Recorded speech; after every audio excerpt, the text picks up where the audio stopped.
I have here is very unusual. Let's check this out. Here's another Rushmore prototype.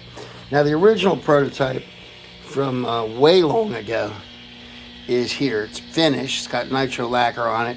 It is you can see the inlay on that. It's beautiful. That was the first one. And then you have this one. And so now this is walnut as well, but it's a beautiful figured piece of walnut. And look at this inlay. The inlay is outstanding. Lotus flower on fret 12, hummingbird right there, and there's another one right there. And it's just fantastic. It's Coca-Cola fingerboard glued on to this one piece of walnut, and it's just fantastic. This build is just outrageous.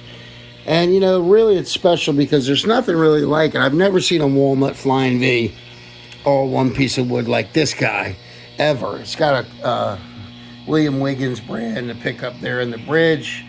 And then the Kolev mini humbucker, stainless steel frets. And it's got some trick electronics. But let's just listen to this amp here. A lot of people ask me about this amp. This is the Santa Cruz Sound Holy Grail, okay? And it is fantastic. It's basically a Fender Twin reverb in the front end, okay? It goes to an EL34 powered power amp with a Marin transformer. This has 100 watts with the EL34. So once you push it up to about 8, it turns into a Marshall. It's Fender all the way up to 7, 6.5, but then once you hit 8, it goes Marshall on it because of the output transformer and the tubes are really working, and it changes character. Then it has a overdrive channel that you can access right here. This kicks on the overdrive channel, bypassing the tone stack, and it has these dumble switches for bass, mid, and treble, increase or decrease depending on what you're trying to dial in. As you can see, the mid and the bass are all the way up. I've got it relatively cleaner, so it's more like a Fender Marshall Bassman meets Super Lead. And but anyway, let's give it a listen. I'm playing through 2 EVM 12s down there in the Dumble cabinet, and let's listen to it and give you an idea of what walnut can sound like. It's got a Pro Floyd on there. Also, they don't make that Floyd anymore for some reason, but I think it's one of the best ones. That's just me. Doesn't mean it is, but to me it is. So let's listen to it and get an idea.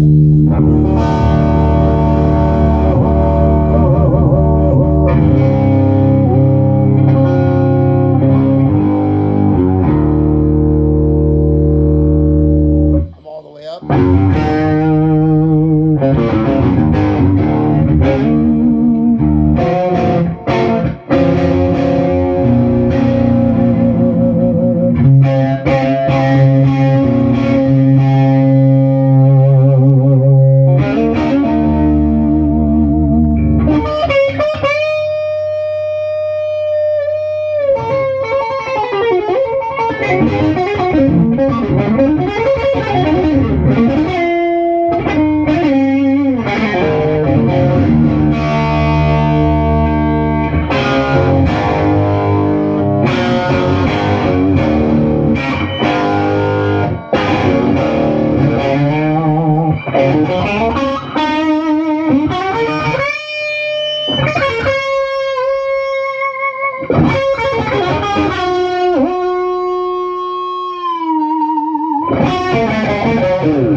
get the idea of this amazing guitar. So, I mean, it has classic rock tone, but really, I mean, it gets crazy. And, you know, I didn't really get into the baritone a little bit, but, you know, there's all kinds of things you can do on this guitar that, especially these ultra high frets, it's hard to get your finger up there and play them. This is a 25 and 5/8 scale, but you can manipulate up to 29 pretty well. And then the last 3 frets, you can do probably arpeggios up there, but it's hard to get the flesh of your finger inside there. You know, you got to almost play it on top of this fret if you want to hear that fret, you know, because just the nature of the beast. But the Pro Floyd is excellent. And for some reason, Floyd Rose stopped making it, but it stays in tune, the locking nut on this one, and it's really pretty good. So what a guitar.